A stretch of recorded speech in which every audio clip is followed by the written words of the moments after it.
Shalom saudara-saudara yang ada di rumah atau dimanapun Anda berada. Selamat jumpa lagi di ibadah kita House of Grace. Bagaimana kabar kita semua? Saya harap semua dalam keadaan baik-baik saja dan semua dalam perlindungan Tuhan. Mari kita akan memulai ibadah kita sore hari ini dan kita akan mulainya di dalam doa. Mari kita berdoa. Bapa, kami sungguh mengucap syukur ya Tuhan buat kebaikan-Mu ya Tuhan. Kalau sore hari ini kami masih boleh bisa beribadah ya Tuhan meskipun online Tuhan. Kami percaya hadirat-Mu Tuhan tetap ada di tempat kami masing-masing. Tetap hadir di setiap hati kami masing-masing ya Tuhan. Tuhan sore hari ini kami bersekutu mau memuji menyembah Engkau dan juga mendengarkan firman-Mu Tuhan. Hadirlah di tengah-tengah kami ya Tuhan. Berkati ibadah kami dari awal pertengahan hingga akhir Tuhan. Kami mau buka Tuhan ibadah ini hanya di dalam satu nama, yaitu nama Tuhan Yesus Kristus. Haleluya. Amin. Mari saudara-saudara, kita ajak kita semua untuk lebih lagi semangat untuk menyembah Tuhan. Karena Tuhan kita selalu baik. Amin. Amin.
Saudara-saudara, sore ini saya mau mengingatkan diri saya sendiri, juga mengingatkan teman-teman yang ada di rumah untuk tetap bergantung sama Tuhan.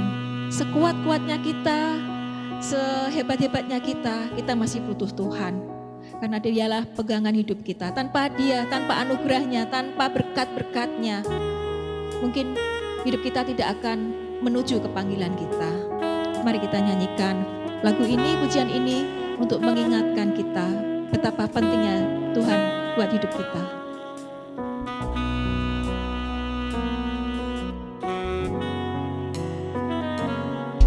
Bapa,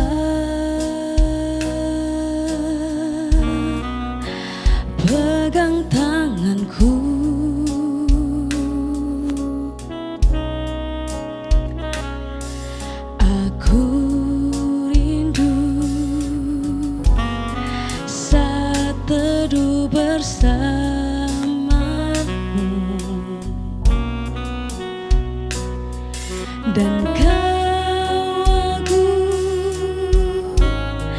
dalam hangat naungan-Mu, bawa hidupku padamu, masuk dalam altar-Mu yang kudus. Bapa, pegang tanganku,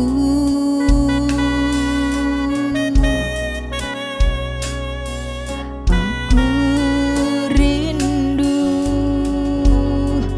tinggal di dalam hati-Mu, dan Kau terang yang membuatku melihat jauh ke dalam kebenaran-Mu, Bapa. Lebih dari nafasku, Bapa, ku perlukan kasih-Mu, Bapa, berjalan di samping-Mu, Bapa, seumur hidupku. Lebih dari nafasku, Bapa, ku perlukan kasih-Mu, Bapa, peganglah tanganku ya Bapa, untuk selamanya.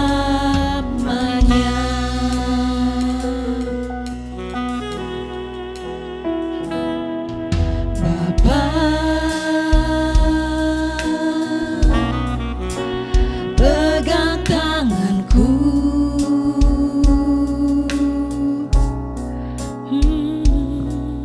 aku rindu saat teduh bersama-Mu,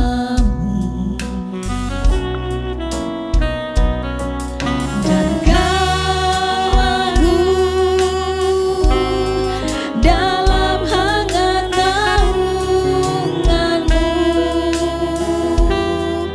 bawa hidupku padamu, masuk dalam altar-Mu yang kudus,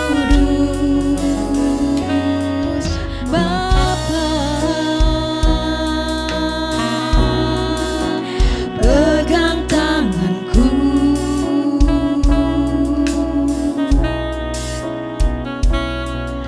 aku rindu tinggal di dalam hati-Mu, dan Kau terang yang membuatku melihat jauh ke dalam kebenaran-Mu, Bapa. Lebih dari nafasku, Bapa, ku perlukan kasih-Mu, Bapa, berjalan di samping-Mu, Bapa, seumur hidupku. Lebih dari nafasku, Bapa, ku perlukan kasih-Mu, Bapa, peganglah tanganku ya Bapa, untuk selamanya. Mari kita nyanyikan dengan lebih lembut. lebih dari nafasku Bapa.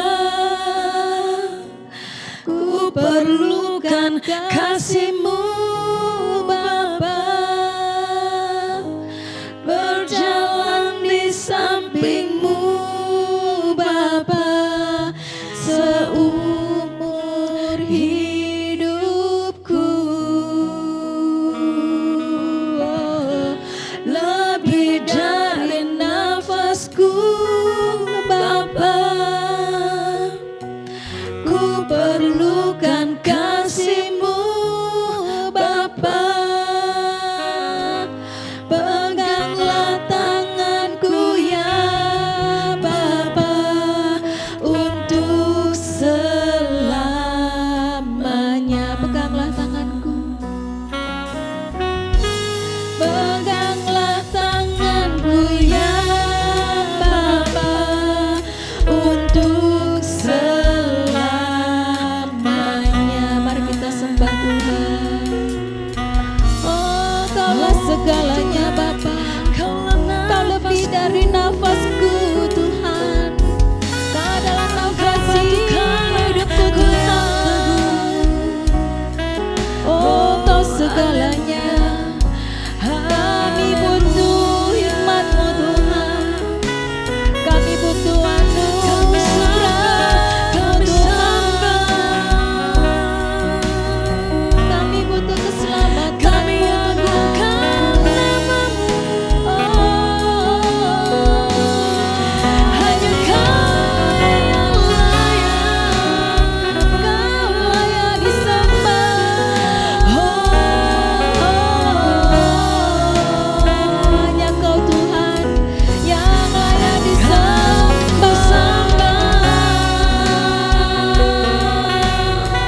Oh, kami mau memuji, terus memuji nama-Mu. Kau yang ada di tempat yang tinggi, kudus-Mu memenuhi. Haleluya. Biar nama-Mu dipermuliakan di hati kami, di hidup kami, di tempat ini Tuhan. Oh Tuhan, Kaulah segalanya, bahkan Kau lebih dari nafas hidup kami Tuhan. Oh, terima kasih Tuhan. Mari kita declare sekali lagi Tuhan. Mari kita declare iman kita kepada Tuhan. Mari kita nyanyikan lagu ini sekali lagi. Lebih dari nafasku Bapa,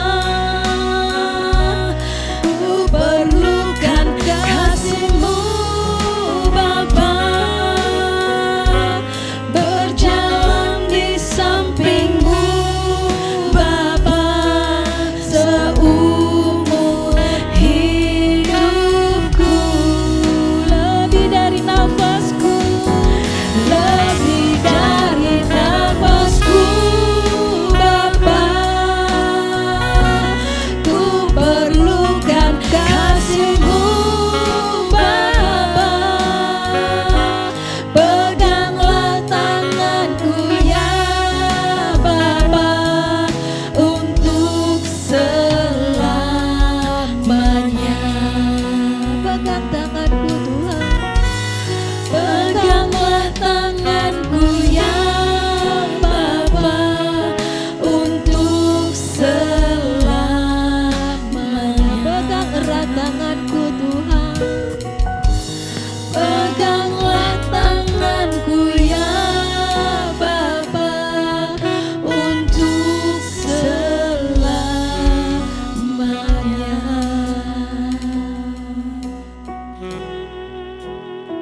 Saudara-saudara, mari saya ajak kita semua untuk berdoa, untuk menyambut firman Tuhan. Mari kita berdoa. Bapa, kami mengucap syukur ya Tuhan. Kami telah menaikkan puji-pujian Tuhan, semoga berkenan di hadapan-Mu Tuhan. Sekarang saatnya kami untuk mau mendengarkan firman-Mu. Taburi kami, hati kami, jiwa kami ya Tuhan dengan firman-firman-Mu Tuhan. Berikan hikmat-hikmat-Mu lebih lagi Tuhan buat hidup kami. Kami juga mau mendoakan untuk hamba-Mu yang kami menyampaikan firman, berkati lidah bibirnya, agar dia boleh menyampaikan firman kebenaran-Mu ya Tuhan. Dan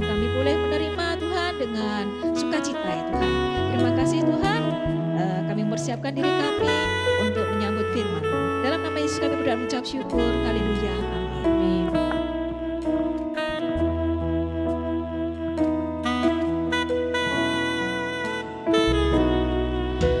Come, Holy Spirit, fall on me now.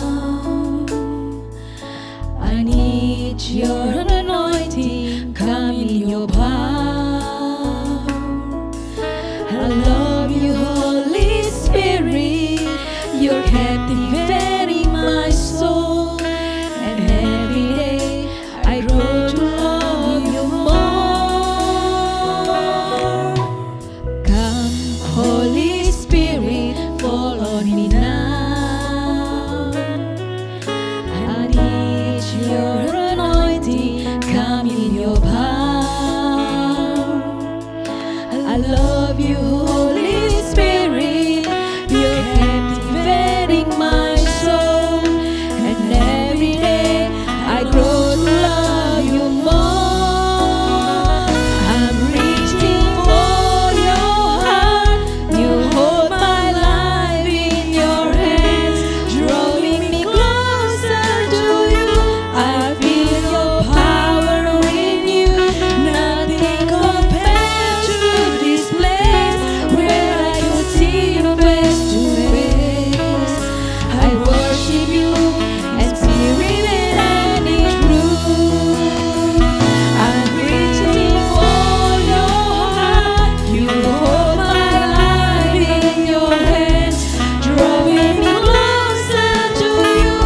I feel your power in you, nothing compares to this place where I can see you face to face. I worship you in spirit and in truth. I'm reaching for your heart, you hold my life in your hands, drawing me closer to you.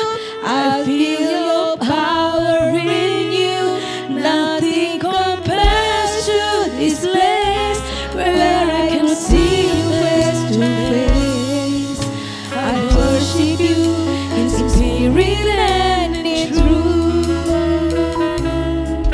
I worship you in spirit and in truth. I worship you. I worship you in spirit and in truth.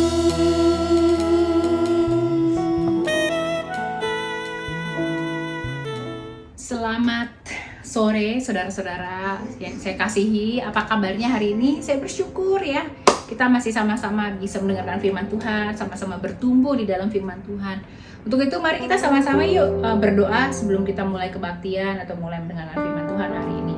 Tuhan, kami bersyukur kami sama-sama dapat berkumpul mendengarkan firman-Mu pada sore hari ini Bapa. Kami rindu Tuhan, Kau bersabda lebih kuat lagi Tuhan. Kami rindu Tuhan, Kau membasuh hidup kami dengan firman-Mu. Biar Tuhan kami mendengar rema-rema yang datang daripada-Mu Tuhan. Dan uji kami Tuhan, apakah kami ini benar-benar mengasihi-Mu Tuhan. Biar kami Tuhan ketika kami mendengarkan firman-Mu, kami boleh Tuhan bersama-sama bertumbuh di dalamnya. Sembunyikan hamba-Mu Tuhan, biar Engkau sendiri yang berbicara, bukan hamba. Dan penuhi kami dengan hikmat, understanding yang kuat, sehingga kami boleh mendengarkan dengan kuat sesuai apa yang Kau mau ya Bapa. Terima kasih Yesus, terpujilah nama-Mu, hamba berdoa dan mengucap syukur. Haleluya, amin.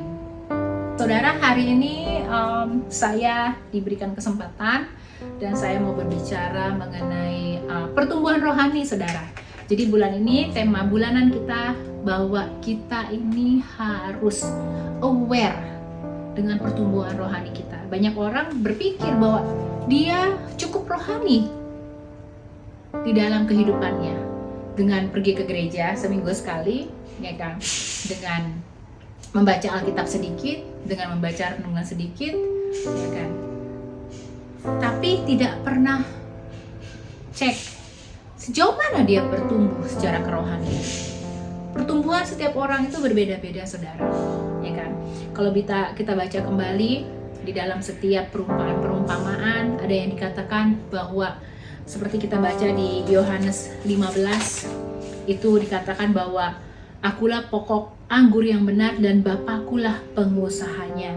Setiap ranting padaku yang tidak berbuah dipotongnya, dan setiap ranting yang berbuah dibersihkannya, supaya ia lebih banyak berbuah. Kamu memang sudah bersih karena firman yang telah kukatakan kepadamu. Tinggallah di dalam aku dan aku di dalam kamu, sama seperti ranting tidak dapat berbuah dari dirinya sendiri kalau ia tidak tinggal pada pokok anggur. Demikian juga kamu tidak berbuah jikalau kamu tidak tinggal di dalam aku. Akulah pokok anggur dan kamulah ranting-rantingnya. Sebab barang siapa tinggal di dalam aku dan aku di dalam kamu, ia berbuah banyak, sebab di luar aku kamu tidak dapat berbuat apa-apa. Barang siapa tidak tinggal di dalam aku, ia dibuang keluar seperti ranting dan menjadi kering. Kemudian dikumpulkan orang dan dicampakkan ke dalam api lalu dibakar. Jikalau kamu tinggal di dalam aku dan firmanku tinggal di dalam kamu, mintalah apa saja yang kamu kehendaki dan kamu akan menerimanya. Dan hal inilah Bapakku dipermuliakan, yaitu jika kamu berbuah banyak. Dan dengan demikian kamu adalah murid-murid. Saudara, jadi kalau kita berbicara mengenai pertumbuhan rohani ini adalah urusan Tuhan. Karena dikatakan Apolos menanam menyiram, tetapi Tuhan yang memberikan pertumbuhan. Jadi pertumbuhan rohani itu urusannya Tuhan, saudara.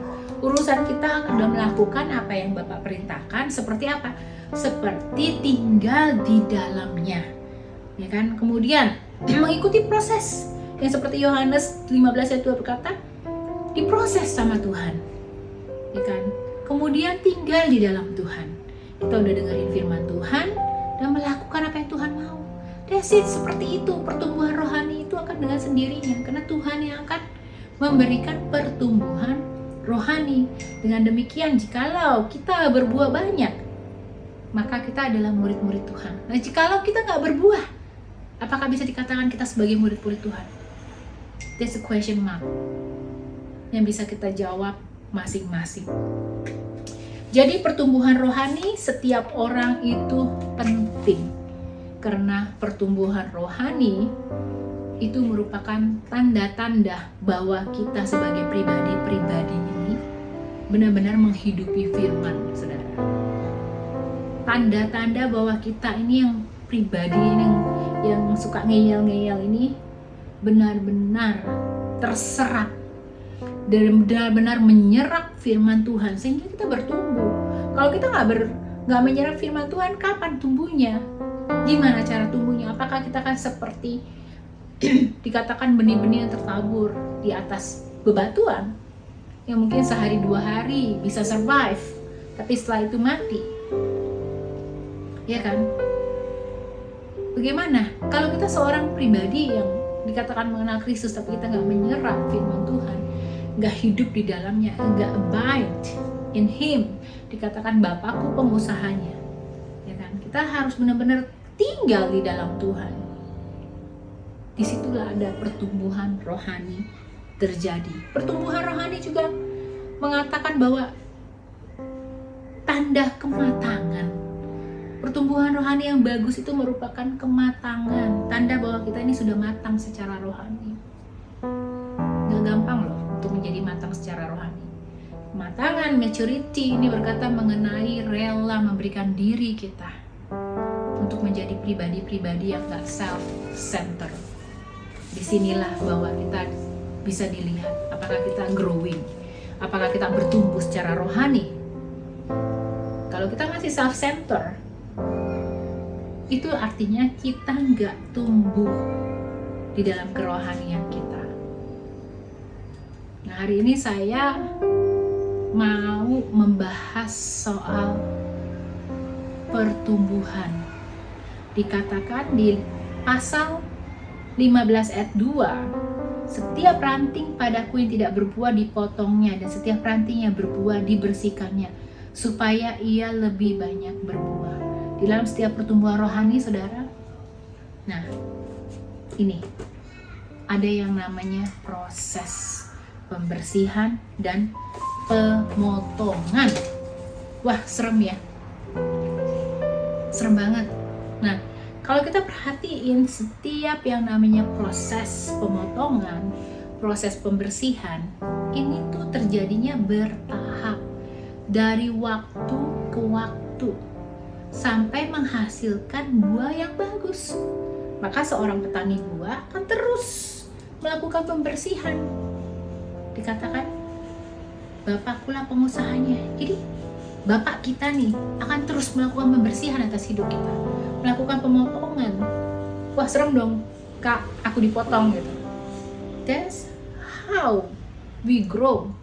Itulah cara kita bertumbuh secara kerohanian kita. Menurut pasal 15 ayat 2 ini, ada dikatakan dipotong. Dalam bahasa aslinya dikatakan airo. Di dalam sebuah pohon anggur, ternyata tidak semua ranting akan berbuah. Ya kan? Tapi ketika ranting ini nggak berbuah, ternyata dia juga curang, saudara, menyerap makanan yang harusnya bisa fully diterima oleh ranting yang berbuah. Ya kan? Jadi ada tebeng nih, ada nebeng nutrisi namanya. Ranting-ranting yang nggak berbuah, tapi ngambil makanan juga. Nebeng nutrisi. Nah, sebagai pengusaha pohon anggur, maka petani pemati akan memotong yang nggak berbuah. Kenapa?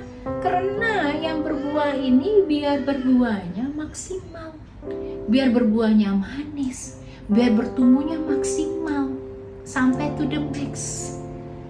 Maka harus dipotong, dibersihkan. Kedua, bahasa aslinya berkata kaitairo. Apa sih yang dibersihkan? Ternyata pohon anggur itu yang dibersihkan adalah daunnya.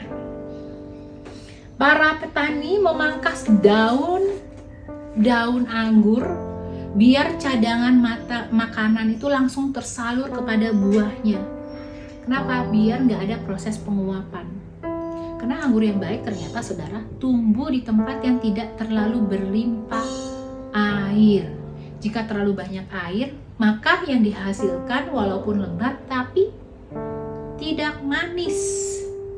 Seperti itu prosesnya. Sehingga untuk menjaga kadar airnya itu tetap stabil, daun-daun ini harus dipotong. Nah, firman Tuhan di dalam hidup kita itulah sebagai base, sebagai melalui firman Tuhan nih, ranting-ranting yang tidak dapat berbuah itu biar berbuah secara optimal. Nah, kalau kita telaah lebih lagi di dalam proses pemotongan dan pembersihan, itu dalam bahasa Inggrisnya dikatakan seperti ini. Pruning itu apa?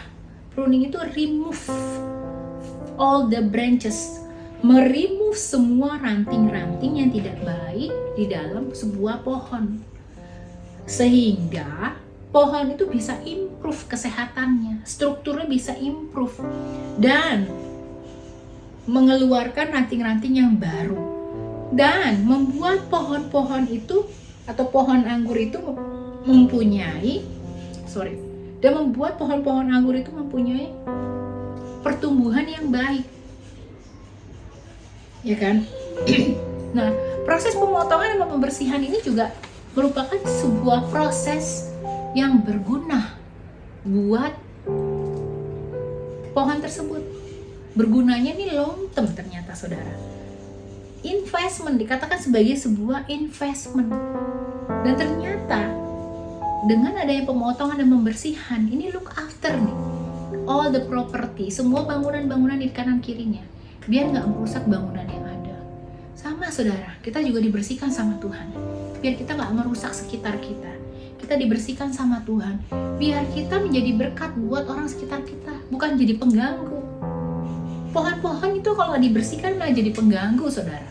Buat properti, ngajulin properti yang ada bukan memperindah, yang ada bukan bermanfaat, malah bikin rimbun, malah bikin banyak ulet, malah bikin banyak hama-hama. Jadi proses pruning ini sendiri benar-benar berguna buat sebuah pohon. Benar-benar penting buat sebuah pohon.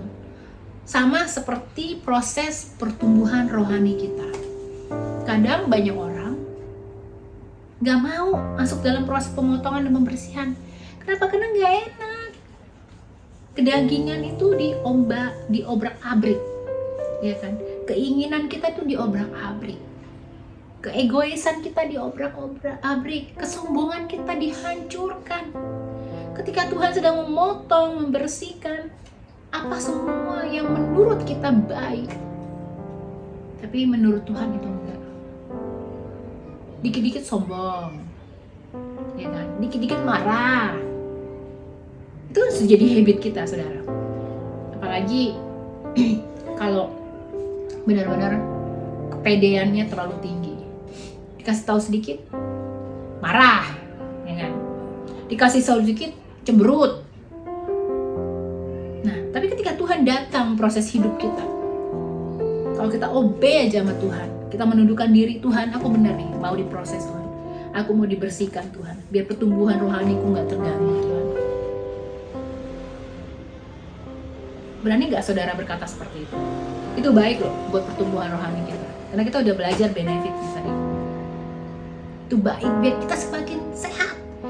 Kerohanian kita semakin bertumbuh. Kerohanian kita akhirnya bisa mengeluarkan buah-buah roh. Kerohanian kita akhirnya bisa memberkati banyak orang. Mau gak? Sakit gak? Sakit. Nangis gak? Nangis. Tapi firman Tuhan berkata, setiap ranting padaku yang tidak berbuah, dipotongnya, dan setiap ranting yang berbuah, dibersihkannya supaya ia lebih banyak berbuah. Pertumbuhan rohani itu seperti ini, saudara. Dipotong, dibersihkan dari yang tidak sesuai dengan karakter Kristus, dari yang tidak sesuai dengan firman Allah. Dibersihkan. Saudara, masa kalau kita pergi ke dokter, kemudian dokter bilang, sorry nih, aku harus operasi nih, karena ini gak bagus kalau tetap tinggal di dalam badan kamu. Kita dengan rela, saudara ya. Oke dok, aku mau dioperasi. Karena tujuannya aku mau sehat, aku mau segar, aku mau ceria lagi, aku mau melayani lagi, aku pokoknya mau gagah perkasa lagi gitu. Saudara, masa kita gak mau sih dibersihkan, dipotong sama Tuhan sebagai pengusaha kita? Masa kita gak rela? Masa tetap kita hold back? Harusnya gak boleh dong. Untuk tetap bertumbuh di dalam pertumbuhan rohani kita.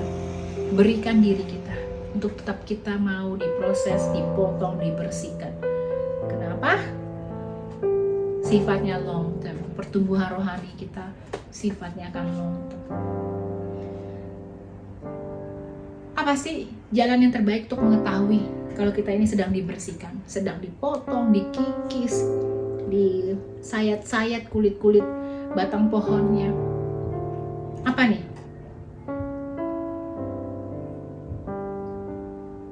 Kalau kita sedang dibersihkan, dan ketika kita dibersihkan sama Tuhan dan kita merasa sakit di situ, itu tandanya Tuhan sedang melakukan sesuatu, sedang memotong, membersihkan kita. Dan misalnya apa nih? Misalnya kita lagi suka banget, ya kan? Diperhatiin sama orang lain, suka banget dicariin sama orang lain, suka banget di-tag sama orang lain, suka banget pokoknya merasa diri paling penting, ya kan? Tiba-tiba sudah berdoa sama Tuhan, Tuhan aku mau dibersihkan, Tuhan aku mau dipotong, biar aku lebih kuat lagi bertumbuh di dalam Engkau, biar pertumbuhan rohaniku Tuhan lebih baik lagi. Tiba-tiba gak ada yang texting, tiba-tiba gak ada yang calling, tiba-tiba gak ada yang nanyain, hey how are you, apa kabarnya, gimana keadaanmu. Terus tiba-tiba langsung kita sedih, langsung kita tersinggung, langsung kita marah-marah, langsung kita merasa orang-orang udah gak sayang sama aku, langsung kita merasa bahwa kayaknya aku udah gak dianggap. Saudara, ketika itu ada di dalam hidup kita, ketika kita merasa paling sakit, itulah saat dimana Tuhan sedang membersihkan kita, sedang memotong kita biar kita bertumbuh kuat di dalam Dia, biar pertumbuhan rohani kita ini semakin hari semakin jamik, semakin kokoh. itulah di saat kita sedang dibersihkan dan dipotong. Contoh dalam Alkitab, Maria dan Marta. Kita tahu ya, Maria duduk mendengarkan suara Tuhan tepat di kaki Tuhan. Sedangkan Marta capek beberes sendirian. Sedangkan Marta capek bebersih sendirian. Kemudian Marta komplain sama Tuhan. Tuhan, masa saudara aku gak disuruh bantuin aku? Bantu dong aku Tuhan, aku juga capek kok di dapur. Aku juga capek kok bebersih terus. Aku juga nyiapin semua makanan ini Tuhan. Nah, dari kejadian ini kita bisa melihat bahwa ternyata Marta sedang diproses. Marta sedang dibersihkan. Marta sedang dipotong sama Tuhan. Untuk apa? Untuk dia bisa menang di dalam segala iri hatinya. Toh bukan Tuhan yang memaksa dia, tapi dia yang memilih untuk sibuk sendiri. Itulah saat dimana Marta sedang dibersihkan. Karena dia hurt. Secara hati dia benar-benar gak rilis. Secara hati dia gak ikhlas. Secara hati dia masih komplain. Ya saudara ya, pertumbuhan rohani kita itu ditentukan pada saat kita di-pruning, pada saat kita dibersihkan, saat kita dipotong sama Tuhan. Apa kita mau menerima dengan baik? Apakah kita berkata, oh iya Tuhan, benar aku nih kayaknya benar-benar di dalam kesombonganku nih, aku belum bersih Tuhan. Tuhan bersihkan aku Tuhan. Bersihkan aku Tuhan. Dan ternyata saudara, yang namanya pertumbuhan itu nggak ditentukan secara ukuran. Nggak ditentukan secara waktu. Karena setiap orang beda-beda. Kalau secara ukuran, mungkin kita semakin hari, semakin bertambah dewasa, ukuran jasmani kita akan semakin besar, semakin tua. Tapi pertumbuhan rohani kita, ada yang semakin gagah perkasa di dalam pertumbuhan rohaninya, tapi ada juga yang semakin ciut, semakin gak bertumbuh. Tubuhnya dewasa, tapi pertumbuhan rohaninya, ya kan, melempem. Secara waktu juga, kalau kita baca di Yohanes 4, itu ada perempuan Samaria. Ia itu ketika kenal Tuhan, ketika bertemu dengan Tuhan, pertumbuhan rohaninya langsung pesat. Pertumbuhan rohani kan bisa juga dilihat dari bagaimana kita mau memberikan diri kita untuk bersaksi tentang Tuhan kepada orang lain. Perempuan Samaria ini saudara, ia langsung bersaksi ke seluruh kota, menggerakkan isi kota, datang kepada Tuhan Yesus dan percaya. Secara waktu saudara, ini mustahil untuk orang ini bisa melakukan hal itu. Kenapa? Karena Tuhan cuma sebentar. Duluan kita kenal Tuhan mungkin dibanding dia, ya kan? Secara ukuran kerohanian, secara ukuran mungkin dia sudah cukup old, ya kan? Tapi mungkin juga masih young di zamannya. Tapi melesat pertumbuhan rohani secara luar biasa. Dikatakan ia bersaksi, menggerakkan seisi kota Samaria datang kepada Yesus dan percaya. Jadi terbukti saudara, pertumbuhan rohani setiap orang itu tidak ditentukan oleh seberapa lama dia mengenal Tuhan, atau seberapa tua dia, atau seberapa muda dia. Tidak ada ukuran secara, tidak ada sesuatu yang pasti secara ukuran dan secara waktu. Asal kita mau tunduk sama firman Tuhan, asal kita mau menyediakan waktu buat bersekutu dengan Tuhan, udah pasti pertumbuhan rohani kita akan sangat melesat. Dan kemudian bagaimana sih cara mengukur apa kita ini bertumbuh atau ternyata pertumbuhan rohani kita merosot, ya kan? Ada orang mengerti, kayaknya aku bertumbuh di secara rohani, tapi ternyata dia merosot. Mari kita buka di Roma 12 ayat 2b. Dikatakan seperti ini, let God transform you into a new person By changing the way you think. Satu, cara mengukur pertumbuhan rohani kita melalui ayat firman Tuhan ini. Mari diingat, apakah kita bertumbuh memiliki pemikiran seperti pikiran Kristus?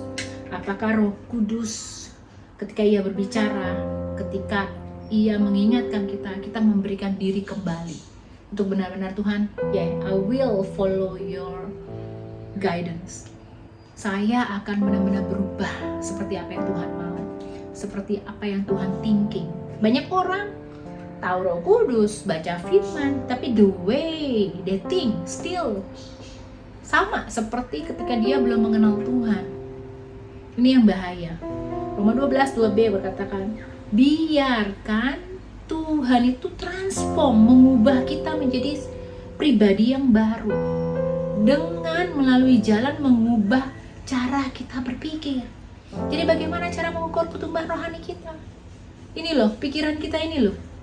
Apakah sudah seperti pikiran Kristus? Udahkah berkarakter seperti karakter Kristus? Menyelesaikan masalah benar-benar seperti apa yang Tuhan mau? Bertindak seperti Tuhan Yesus?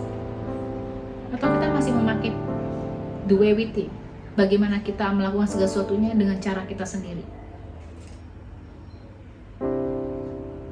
Berapa persen Kristus hidup di dalam hidup kita? Ukur itu. Kalau sudah banyak, berarti kita sudah bertumbuh secara rohani. Kalau ternyata belum, masih sedikit, come on, mari kita bergerak. Minta Tuhan untuk mengubah cara kita berpikir. Kedua,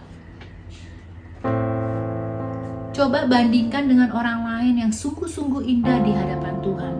Filipi 3 ayat 17 berkata seperti ini. Ikutlah teladanku dan perhatikanlah mereka yang hidup sama seperti kami yang menjadi teladanmu. Saudara, kita kan banyak nih dikasih di hidup kita teladan-teladan Kristus, ya kan? Coba bandingkan. Kita udah mulai belum ikut-ikut mereka, ya kan? Cara melayaninya sudah dibandingkan belum? Bagaimana cara kita melayani dengan mereka melayani?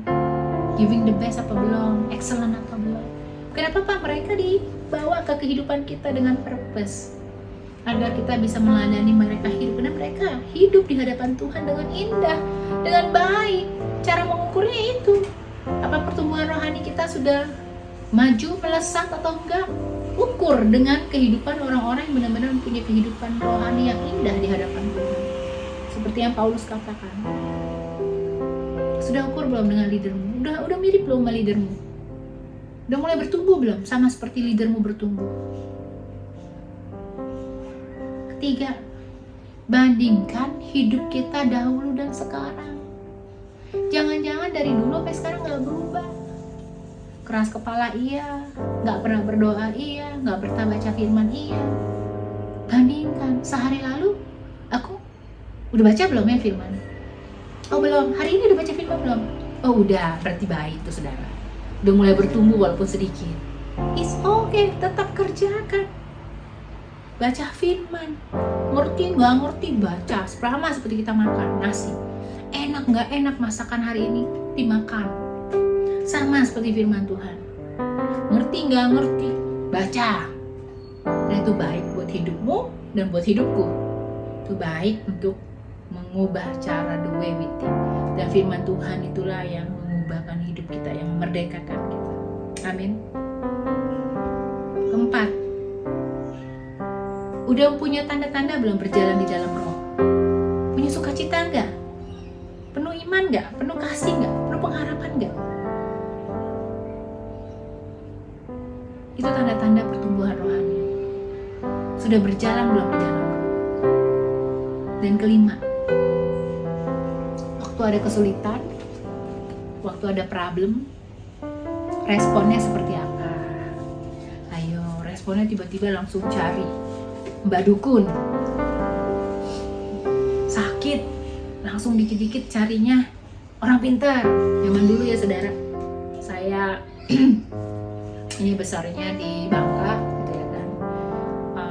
Walaupun kemudian saya pindah kota. Cuman saya ingat dulu waktu kecil, sakit panas dikit carinya orang pinter, sakit masuk angin dikit carinya orang pinter. Makin hari sakit agak lama, langsung minum air dibakar-bakar pakai kertas. Tambah lama lagi sakitnya, langsung dibacain saudara. Kenapa nih? Ya kan? Respon kita itu loh, itu menentukan kita ini udah bertumbuh belum secara kerohanian atau belum. Kalau respon kita baik, ya kan, waktu menghadapi kesulitan, menghadapi tantangan, tetap percaya, tetap cari Tuhan, tetap mengandalkan Tuhan, itu artinya kita bertumbuh. Walaupun jalannya belum ada, walaupun Tuhan belum menunjukkan apapun di depan kita, tetap percaya ada pertolongan Tuhan. Tetap percaya bahwa Dia nggak meninggalkan kita. Itu baru namanya bertumbuh secara rohani. Karena seseorang dewasa di dalam rohani nggak dikit-dikit nambah, nggak dikit-dikit putus asa, nggak dikit-dikit langsung panik, saudara. Ini sedikit panik, ini sedikit panik. Respon kita loh. Kalau engkau bertumbuh secara rohani di dalam Kristus, responmu itu lo menentukan. By respon, they can tell how we grow in Christ. Respon kita kelihatan sama orang luar. Masa orang luar yang gak kenal Tuhan aja, kalau mempunyai kesulitan, mempunyai tantangan hidup, masih tenang-tenang aja. Kita yang punya Tuhan, kalau gak tenang di dalam Tuhan, kelewatan, saudara. Firman Tuhan berkata, apa? Tetap tenang, tinggal di dalam Dia. Tidak usah takut. Through Christ, we can do anything. Masih gak tenang, kacau, saudara. Dipertanyakan pertumbuhan rohaninya sejauh apa. Jadi pertumbuhan rohani itu akan dengan sendirinya kalau kita benar-benar menanamkan hidup kita kepada firman Tuhan, memberikan hidup kita di dalam proses pruning, mempercayakan hidup kita sepenuhnya di dalam tangan Tuhan. Sekian firman Tuhan yang saya sampaikan pada hari ini. Saya percaya saudara yang melewati proses pruning hari-hari ini, jangan takut, tetap berpegang teguh pada firman-Nya, karena firman itu yang memerdekakan kita. Dan pasti pertumbuhan rohani itu secara otomatis kalau kita benar-benar menanamkan hidup kita di dalam firman, memberikan hidup kita benar-benar diproses sama Tuhan, pasti kita akan bertumbuh secara kerohanian kita. Walaupun kita masih kelihatan muda, mungkin kita kelihatan masih unyu-unyu, tapi kita percaya bahwa kita kuat di dalam iman kita kepada Kristus. Sekian pemberitaan firman Tuhan sore hari ini. Mari saya ajak semua untuk berdoa dan kita mau selesai kebaktian. Biar Tuhan terus berbicara, hambamu sudah selesai, tapi hamba percaya firman Tuhan terus akan mengubahkan kehidupan kita. Mari bersama-sama berdoa. Tuhan, terima kasih untuk sore hari ini. Hamba berdoa dalam nama Yesus. Semua Tuhan firman yang sudah ditaburkan biar berbuah di dalam kehidupan kami masing-masing ya Bapak. Biar transform the way we think seperti Engkau Tuhan. Biar Tuhan melalui firman yang diberitakan Tuhan, Engkau yang mentransform kami sehingga kami sama-sama Tuhan boleh menjadi serupa dengan Engkau, mempunyai karakter Kristus dalam hidup kami ya Bapak. Tuhan, ampuni kami jika kami tidak mau bertumbuh di dalam Engkau, jika kami ignore Tuhan Your guidance Tuhan. Ampuni kami Tuhan, ini kami mau diproses lebih kuat lagi, kami mau diproses Tuhan sehingga kami berbuah lebih banyak lagi, kami bertumbuh secara rohani lebih kuat lagi ya Bapak. Terima kasih Tuhan, berkati anak-anakmu pada sore hari ini yang mendengarkan, biar firman itu mengubahkan hidup mereka ya Bapak. Tuhan, terima kasih ya Bapak, kami juga berdoa ya Bapak. Sebentar lagi Tuhan kami akan selesai kebaktian kami sore hari ini. Biar damai sejahtera yang datang daripada Yesus Kristus boleh ada pada setiap hidup kami semua, yang baik yang mendengarkan dari rumah, dari manapun mereka berada. Mereka terus menjadi berkat kemanapun kaki mereka melangkah, mereka tidak menjadi takut. Dan apa saja mereka perbuat menjadi berhasil ya Bapak. Anak cucu mereka diberkati. Terima kasih Yesus, Kami berdoa dan mengucap syukur, kami sudah selesai kebaktian sore hari ini, tapi kami percaya Roh Kudus tak pernah selesai dengan hidup kami, dan kami membuka hidup kami ini Tuhan, untuk terus Tuhan diproses oleh Engkau. Terima kasih Yesus, kami berdoa dan mengucap syukur. Semua yang berkata pulanglah, semua yang percaya pulanglah dengan menerima kasih karunia dari Tuhan Yesus. Dalam nama Yesus, haleluya, amin. Tuhan Yesus memberkati.